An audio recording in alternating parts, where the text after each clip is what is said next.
Hey, everybody, and welcome to the 9 to Side podcast, where we chat with super amazing and inspirational people who've pounded the pavement before and after their 9 to 5s to get their side hustles off the ground.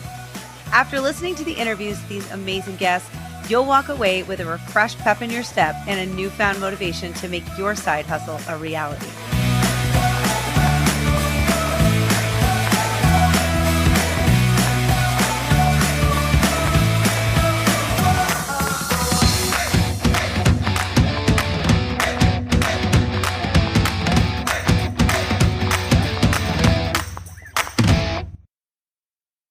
Hey, everybody, and welcome to episode 3 of season 2 of the 9 to Side podcast. That's a tongue twister. Anyway, I was thinking about my next guest, who is a blast from my past. And by past and blast, I mean like a couple decades ago. I won't tell you how many, because that makes me sound really old, but it was from my 20s. And it was back in the days when I was young and had big aspirations to be a TV host and do all the great things on TV. I wasn't going to work a 9 to 5. I was going to move to New York City and host my own TV show. That was what I thought. I thought I would just show up in the city and be like, here I am, I'm going to host a TV show. But that's apparently not how it works. And I did learn that pretty quickly. But anyway, in the course of pursuing that whole career track and I don't even want to say career because it never panned out for me. But when I was dead set on becoming a TV host, I took course after course after course. I took improv, I took media training, and one of the courses I took that was incredibly valuable and super amazing, really because of the teacher, was a TV hosting course that I took that was taught by my next guest, who has had an incredible career. Just based on her resume, when I looked at the course, that I wanted to be her. And so when I signed up, I was like, please teach me how to have the career that you had. I mean, she was one of the first correspondents of the popular Frontal Fashion. I don't know if anybody remembers that, but it debuted on Metro. And then she's covered the MTV Video Music Awards, the Emmys for Entertainment Tonight. She's done TV commercials. She's also an actress. And she's just had this incredibly successful career. And she's a wonderful person and also a media coach. So at the time that I met her, she was doing the media coaching as a side hustle. That was something she was doing on the side in between working full-time as a TV host. And then since then, over the years, she has transitioned a little bit more into doing the media coaching full-time. Without further ado, this is my interview with Leila Sbitani. So thanks so much for being here. I really appreciate you joining the 9 to Side podcast. So happy to have you. Tell us a quick little tidbit about you and then your business and whether it is what you do and whether it is a true kind of side hustle or a full-time job. Give us kind of the quick, sexy pitch of what you do. At the moment, I'm mostly doing what started as my side hustle, which is working as a media coach. I worked as a TV host. I still work as a TV host, but predominantly doing the coaching and teaching right now. It's just really become my main gig. It started out that I was coaching TV hosts because that's what I started doing. I mean, that's what I did for 25 years in the industry and still do now. But the industry has changed so much. It's not just TV hosts anymore. Now we have digital influencers. We have corporate people who need help speaking in front of a camera. And now everybody's being on Zoom and used to doing that. So they might need a little help. So now I say, really, I can help anyone who wants to be their best on camera. And that covers anyone, any level, anything you're doing in front of a camera. What's the name of your coaching business? It's basically me, but I do have a website called tvhosttraining.com, which was just kind of a launching pad to send a bunch of people there to find me. But most people actually find me on leilasbitani.com. And that's because I have a popular YouTube channel that I created a ton of content doing weekly media training tips. And I would say the vast majority of people find me from YouTube and then Google me and then go to my website. So most of the traffic ends up going to leilasbitani.com. So tell us about your background, how you got into this whole thing and your history of hosting. Yeah, it was an interesting road. I didn't start out wanting to be a TV host. I wanted to be an actress. So I went to a performing arts high school in Central Florida, which is an amazing school. And I don't even know, I'll have to find out the exact number, but a lot of alumni have gone on to Broadway. So I was a theater major. I went to University of Miami for theater. I majored in theater. I got a Bachelor of Fine Arts in theater. But I also took a bunch of classes in film, and I also took a lot of classes in communications. So while I was still in college, I started auditioning. I got an agent. I started auditioning, even though I wasn't supposed to, because I was in a conservatory program and they don't really want you to do anything outside of that program because they really want to mold you and create you and help develop your talent. But I was just so anxious to get to work. So I started auditioning for on-camera work, commercials, music videos, anything I could do. And one of the first commercial auditions I went on, the director said, wow, you're really good at handling a lot of copy, which is in the business, it means script, a lot of words. So I auditioned for it and I got it. And it was a show called Beach Extreme. This guy, it was at the time, like extreme sports were really hot. This was the 90s, very fast cutting and editing. And I was hosting it on South Beach, on the beach. It was a really fun gig. And from that job, I put together a TV hosting reel. And when I graduated from college and moved to New York, this is such a long story. No, it's so good because I'm interested to hear it because I also think it's changed so much how hosts like come about, like how you become a host too, and how hosts are chosen, and it's just so different. So it's interesting to hear your story because, as not saying it was easy, but it's not the way it was. Like, it's not like you get an agent and you just go audition. I feel like it's completely different. It has, which is also why I teach what I teach, because I have been in this industry for so long. I have seen all the changes and I know what the trends are and what they're looking for. So it's good that I've had this journey. So to backtrack to when I moved to New York and I had that TV hosting reel, I submitted it to Mark Turner, who was starting the TV hosting department at Abrams Artist Agency in New York. And he just saw something in me. He was just starting the department. It was a new thing. TV hosting was a hot market at the time. He thought I was a little bit green, but still believed in me and took me on. And one of the first auditions he sent me on, I booked. And it was my first real professional TV hosting job. And it was in New York City, but it was just for the tri-state area. It was New York, New Jersey, Connecticut. And it was a teen talk show called School's Out. And I did that show for like 3 years. And that really started my whole career in the world of TV hosting. And Mark Turner really is the one who created my career for me. And I went on to do so much since that first job. I worked for Entertainment Tonight and E! And Style and We! And Oxygen and you name it. I did like so many types of shows, hidden camera shows, finance shows, sports shows. So over the course of my 25-year career, I've learned so much. And that's how I've been able to do what I do now. So I just wanted to ask you in terms of like how it's changed. Like if somebody were to come to you today, because I want to talk about what you think the biggest things are. If someone was listening and was like, God, I would love to be a host. What's like the biggest thing that's changed from when you got an agent and you started auditioning for hosting gigs to like, if you were to try to become a host today? Well, back when I was starting out, it was really like, if you looked good on camera, you could read a script very well, like you were not reading a script, right? Handle a lot of copy with ease, with natural ability to read the script.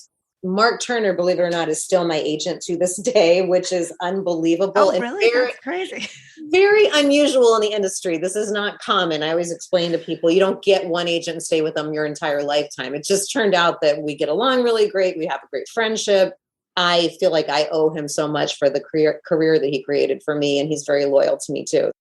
What would be the main things that you would say that are the first things you need to do to invest in to get started to kind of pursue that path? Well, the first thing is figure out what it is about you that really makes you stand out. Because if you go online now, there's a gazillion chefs, there's a gazillion makeup artists, fitness experts, design people. Like there's just so much competition, right? So what is going to make you stand out from the competition? What is uniquely you that is so different that only you know, that sets you apart, that you can teach people, that is your brand, that you know for sure?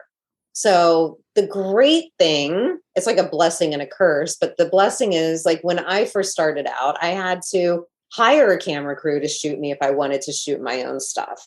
So create content, showing yourself, your brand at your best and what you know for sure so that you will stand out. And that is how you can start marketing yourself to producers, to networks, to agents. And also that is how they will find you.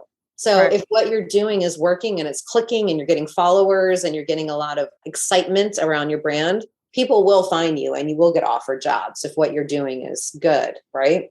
So tell us a little bit about that, because I'm curious to know like how, like when that idea came about, how you got started with that, and what was the first step you took to kind of get that launched? You know, it's really interesting. It's like I didn't plan on being a TV host and I didn't plan on being a media coach either. I'm an actress. That's what I was born to do. And I went through this identity crisis, and it took me a while to really accept that that was not going to happen. And I'm talking years, probably 20 years to kind of like accept that. Oh, you still felt like you wanted to be yes. I still do today. I still do today. If acting work comes my way, I take it. I still pursue it.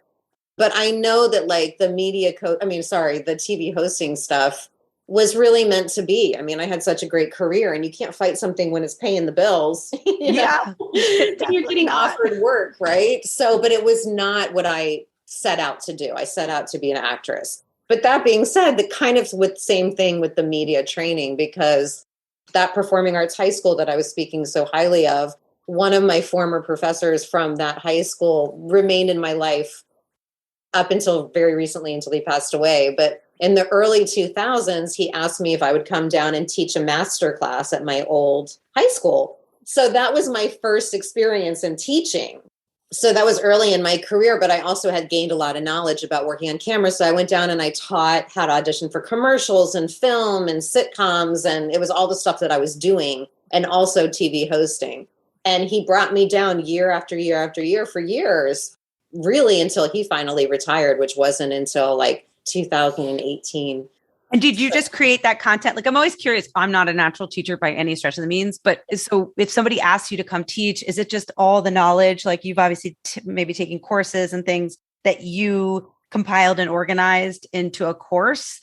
Did you have it organized every time? And you're just like, oh, these are the kind of things that I've learned along the way, and then just structured it into a class? Or did you just sort of go and kind of do it on a whim? No, I'm a planner. I didn't want to just wing it. I didn't want to waste anybody's time. If I commit to something, I got to do it like very well. Right. I don't want to let anyone down, especially because I had so much respect for my former teacher, Paul Hughes, and I did not want to let him down.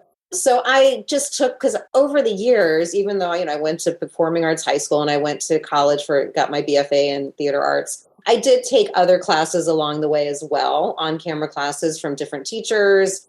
So I never got like a formal education degree, but I was teaching more like people who do this as freelance work anyway, the ones who do it on the side hustle, like we're talking about today. Hustlers. And that kind of came natural to me too. And I found that I really liked it. So once Paul started asking me to come down and teach, and I was doing that yearly, it grew into him introducing me to different people at universities and colleges in Florida that I would go down and teach there as well. And then I had people asking me in New York if I wanted to sit on panels to talk about the TV hosting world. And that grew into Scott Powers, where you took your class. I loved it.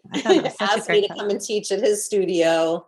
And then it just grew from there. And I now I teach group classes at Actors Connection, which I love working with Actors Connection. They're such a great school, and I go do ongoing classes with them as well. So that's their Actors Connection is its own business, and you teach courses like through them. So they host, like they take care of all the like hosting of the event and everything. You're like teaching the class. Yeah, I'm right? basically like on staff. So they do all the advertising and fill up the classes, and then I just come in and do what I do. Oh, okay. So is that how your TV hosting business is structured? Or are there other things that you host on your own that are separate from Actors Connection? Oh, you mean as far as the teaching goes? Yeah, as the teaching stuff goes. Like you've got like a lot of different parts to your business too. So to break down like the different parts, because you've got the online, the in-person. Tell us about the structure. So the group classes were always in person up until COVID. And now my online classes are still online. My group classes are all online. Actors Connection has gone completely online since the COVID, because they just don't know what the surge is if they want to like start doing it in person again. You just never know. It's very unpredictable. But I also do private one-on-one coaching as well as traveling to teach group classes at different universities and school. If they ask me to, I will do that. But my private coaching, way before COVID, I did a lot on Skype and Zoom. It's just a great way to work with people that are not in New York, which is where I've been based for the past 25 years. So I can work with people all over the world, which is awesome. So I still do a lot of virtual coaching, but I also do in-person coaching, and I have started doing in-person coaching again, one-on-one. So really, it's where the need is. I've been asked to come and be on set with people who need a Oh, little wow. help on set. I work with PR firms, production companies who have talent who may need a little help on set and guidance, coaching. They also hire me just to work with them privately before they start shooting. So there's really a lot of avenues in person and also virtually working with people all over the world. I taught a class in China recently. Is it mostly like in terms of getting new clients and getting people to sign up for the course? Actors Connection, who you're like a staff member there, they take care of the advertising. But for you, for private coaching and all the stuff that you got, speaking gigs and panels, how do you get those? Like, do you spend money on advertising yourself? Like, do you promote? How do you get new clients? When I first started out, it was solely word of mouth. And I was so focused on my TV hosting work, which was keeping me so busy. I didn't really spend a lot of time. So it truly was my little side hustle gig, Right. It wasn't something I put a lot of time into because I was busy and my paying TV hosting gigs were always going to take priority. But as a woman in the media, I can tell you, for any woman listening that does what I do, they all know what I'm about to say. There's a certain age that they stop offering you many jobs, and that's usually after 40. So I know. It's so hard to hear. I was like, don't say 40. That just I sounds know. so young. I know. It really is. Especially when you are over 40, because I'm like, 40 seems like the new 30. Like when you're not 40 yet, you're like, oh, 40. But when you say 40, that just is like, it's hurtful. It stinks, let me tell you. Yeah. But it's just the reality of the business, and that's just the truth. So I worked nonstop from 25 to 35 on camera. I was constantly working. And then once I hit 40, I kept stretching and lying about the age as much as I could. But, there's only so much you can do. And you just grow and you change with the industry, and the types of work that were being offered to me was different than it was when I was 25. But I was a different person anyway, so that's all good, right? But as the work slows down, I needed to find what I was going to do to keep my income going. And so I turned to the media coaching because that's what I know. I wasn't going to totally change careers. I'd been doing this for all these years. Why am I going to try to start something different? So I put more effort and energy into advertising for myself. And I did a little of practice what you preach. And I created my own content. And I started creating those YouTube videos. I was going to ask you about that. So it's a free YouTube channel, obviously. And you've created the content, like little short weekly videos. Is that what you do? Yeah. So I guess it was probably for about 3 years, I was pretty consistent of doing weekly media training tips. I did it all the way up until COVID hit. And then we all went into a state of like absolute panic and depression. And then as that was all happening, I realized that the industry was changing again, and people were getting on TikTok and Instagram Reels and the shorts and all of that. So I realized I wanted to try and make that transition too. So recently, I haven't posted new YouTube videos like the traditional content I used to do, but I'm creating media training tips on TikTok, and I'm sharing it still, but as a YouTube short on YouTube. And I'm also sharing it on Instagram Reels and Facebook as well. How are you keeping yourself up? Like, do you just kind of evolve with the times and adjust your content and your training to like speak to what's happening in social media? Like, I wouldn't know the first thing about creating content on TikTok. So I have to keep learning. And thankfully I have kids too, like you do. So I see them on TikTok and I'm like, let me see that. Let me understand how this works. So it's a learning curve, but it's not that hard to learn it. And honestly, it's so much easier to edit these videos on TikTok than it ever was when I was doing fancy Final Cut editing for my YouTube videos back in the day. And I think I'll be reaching a different type of audience. We'll see. I mean, it's kind of new. I just started the whole TikTok thing. And I'll see how it works. If not, I'll go back to my YouTube videos because those still, I mean, I just checked today. One of my videos has like over 21,000 views. Are you able to tell like when people book classes, whether do they ever say like, oh, I watched your YouTube channel and I decided to take your course? Like I'm assuming that's like lead generation for you right into your online classes or. It does. And I get a lot of my private coaching clients that way. And if you just Google like media coach or media training or anything like that, usually I come up on page one. And that's also how production companies are finding me. Of course, now they know me. I'm being recommended, thankfully, by people who have worked with me to other production companies, PR people who want to send me their clients. So word of mouth, building a reputation. I take pride in what I do. Not to sound braggy, but I feel like I'm very good at it. And I've been doing it for so long. So I think as long as you're good at it and you're getting the results and the clients are happy, the word spreads, right? Do you have a lot of repeat business? Like how many clients do you keep like an index, obviously, of who your current clients are? And are they repeat clients or once you get them, are they continuing to take classes with you? Or is it mostly people who are looking for one course and they kind of move on? It's really both. I mean, I have some clients who do weekly sessions with me because they just have a lot that they need to do and they want to cover.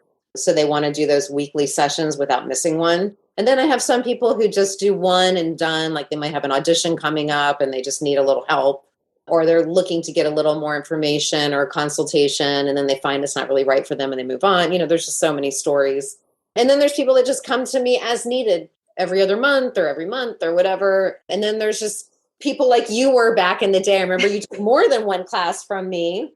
I loved your classes. Because I feel like when I took it, like it was back in the day when people were aspiring to have those traditional TV host jobs. Like you were like, oh, I want to be a host on this show or whatever. And as you said, the industry's changed so much. There aren't those spots now. So people who are signing up who aren't looking for, maybe there's the people who are just looking to become better speakers, but what are people like signing up for your courses for? What are they looking to do with their careers? Like, you know what? It's really everything. There's not one answer. I mean, every class, every client, it's so different. It's not like one cluster. There's still the general TV host. There's people who are like on-air experts, authors who are looking to get more on-camera experience because they're getting booked on certain talk shows to talk about their books, digital influencers, reality TV stars. I've worked with a lot of reality TV stars who are looking to go into TV hosting. Really just so much. People who are just making videos for their business or products that they are creating. So it's all over the place. It's all over the place. And how do you do your pricing? So the price for my 4-week intro to TV hosting class, I believe is $389 now. I have to check. You put me on the spot. I think so.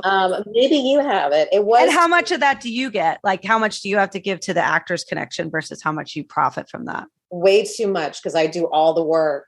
You create the content, right? All they do is host it and advertise, right? But you do the whole course. Yeah, they basically do the advertising. What's the benefit of using them versus just why do you go through them? If you've got the personality, you have the YouTube channel, you generate the leads, why go through Actors Connection? I'll tell you the truth. When I first started teaching these group classes after I left Scott Power Studios. I decided I wanted to try doing it on my own for a while. And it's so much work trying to fill a class. It was a lot harder than I thought it would be, honestly. There's so much hustle. You want to talk about hustle, trying to fill a class and advertising. I thought, just throw some up on my YouTube channel. I have thousands of subscribers. They'll definitely sign up. But it really was not that easy. It's like you have to really reach out to people individually and really encourage them to sign up. And so with Actors Connection, they have a database of something crazy. I don't know the exact number, but it's something like 80,000 people or something like that.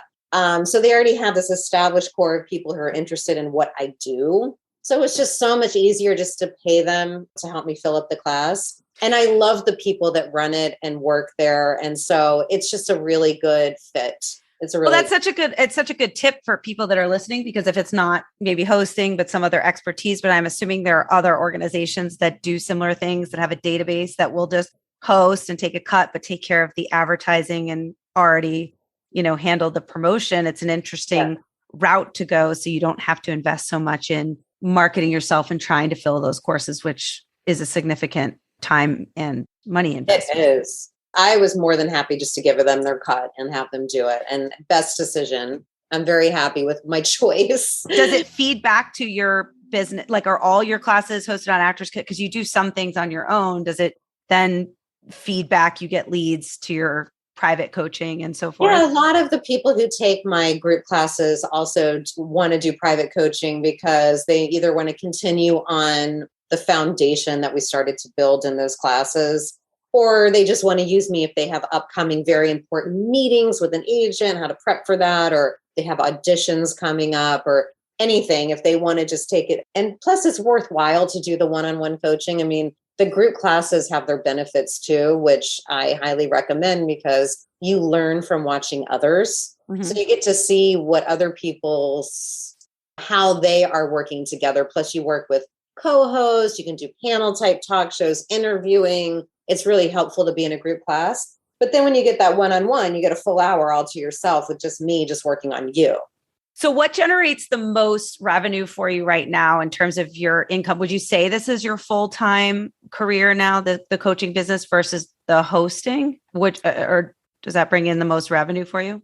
It is at the moment. Absolutely. It is. My business is booming right now. I mean, I've been doing the media coaching since the early 2000s. So over 20 years probably. And I have never been more busy than I am right now.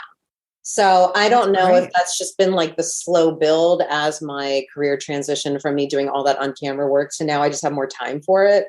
But it's just, I'm so grateful. I just can't even tell you how grateful I am that I've been so busy. It keeps me very busy. And I also feel like my YouTube channel, it wasn't like I just created it, put those videos up and all that work started coming to me. Yeah. All these clients. It's like it took time to get out there and people to find it. And now that they found it, now I think I'm reaping the benefits of the investment of my time doing the YouTube videos when I started it a few years ago. Do you feel like because you're the person that offers the coaching and all your courses are live, they're all live, right? The group classes. Yeah. Are you thinking that, can you handle all of the business? Is it too much for you to handle? Like how many clients can you handle at one time? No, I love it. I mean, that's the great thing about being a freelancer like this and making your own hours, because I have my calendar, my booking calendar that I send to new clients. I'm like, look and see if anything fits in your schedule, because I can book out dates and go on vacation. I can make my own hours. And I'm a mom. I know you're a mom too. I think we talked about this about having kids, and like I can block out times and dates for important things for my children.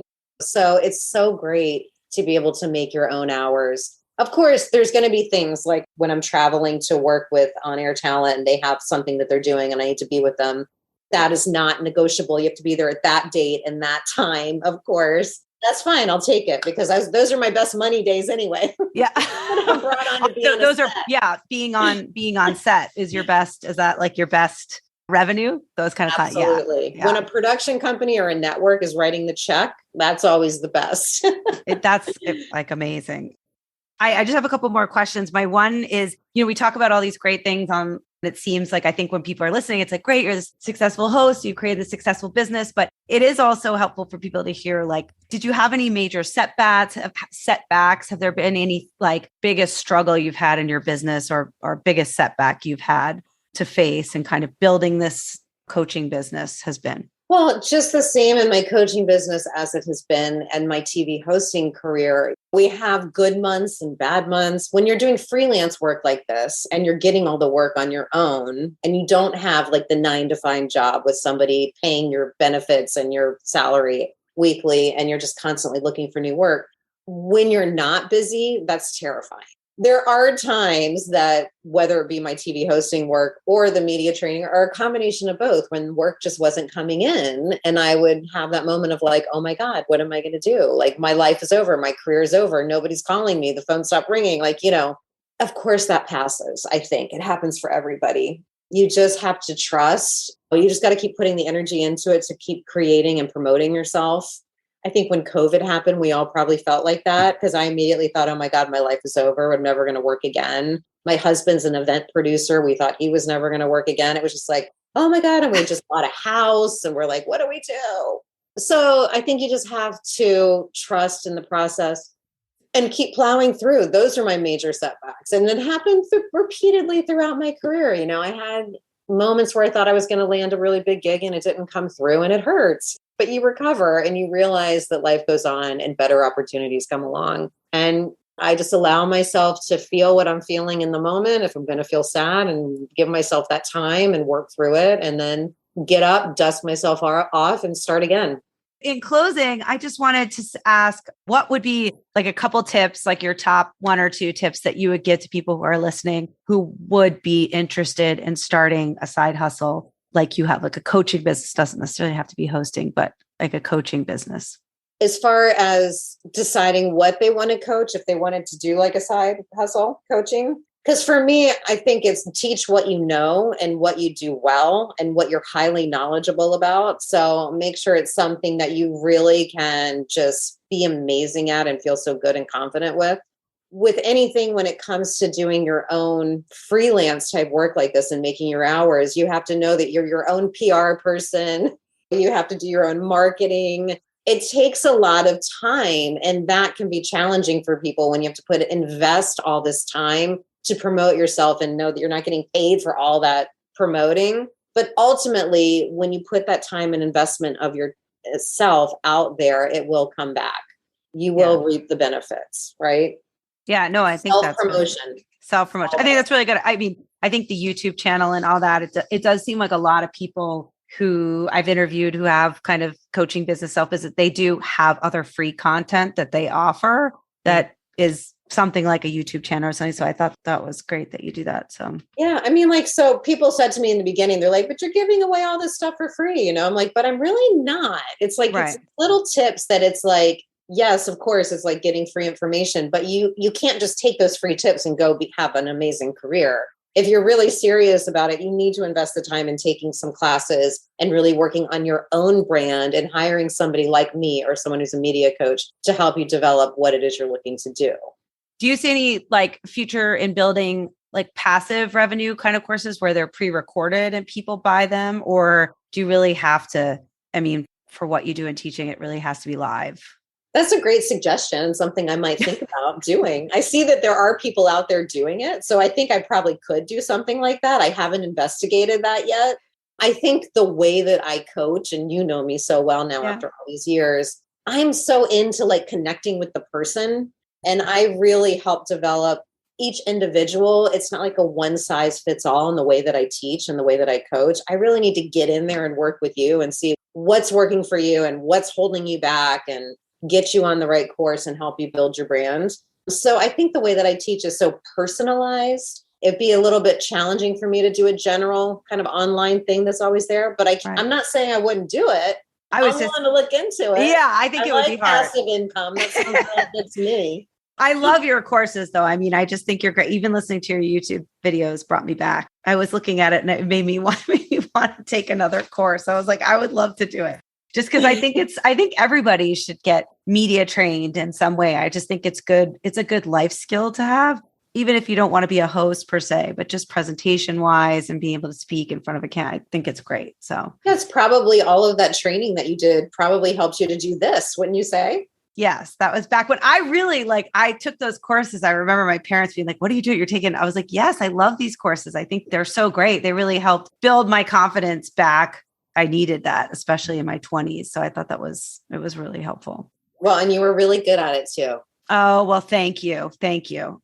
All right. So just in closing, just tell everybody where they can find you, all your website information, everything like that. Yeah. So you can find me on either leilasbitani.com, which is my first and last name, or tvhosttraining.com. That'll list, all my upcoming classes. And I'm Leila Sbitani across the board for as far as all of my Facebook, Twitter. Although I did just start a new Instagram under TV Host Training on Instagram, which has my new media training tips videos that I've been doing with those Instagram reels. So you can check that out too.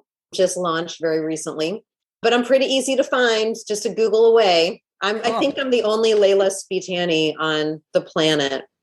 I'm pretty sure, which is pretty cool. Because when you Google it, you're pretty much the only one that comes up. So yeah, I'll have to check out your Instagram. Cool. Well, thank you so much. It was so nice to have you on. I appreciate it.